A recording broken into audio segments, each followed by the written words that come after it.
Dressing রুমে বসে coffee খাচ্ছিলাম, চিল করছিলাম। মুহূর্তেই এসে দেখি 5 উইকেট নেই।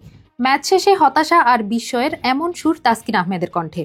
সংবাদ সম্মেলনে এসে নিজের হতভম্ব অবস্থা জানিয়ে এই ডানহাতি পেসার বলেন, অবশ্যই আমরা এমন কিছু কল্পনা করিনি।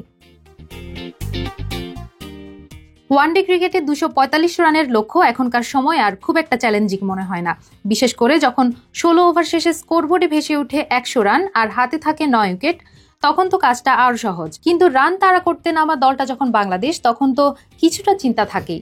মাত্র 5 রানের ব্যবধানে হারিয়ে বসলো 7 উইকেট। এরপর আর ঘুরে দাঁড়াতে পারেনি কথিত টাইগাররা। 3 ম্যাচের ওয়ানডে সিরিজের প্রথম ম্যাচে 77 রানের বড় হার নিয়ে মাঠ ছাড়ে মেহেদী মিরাজের দল।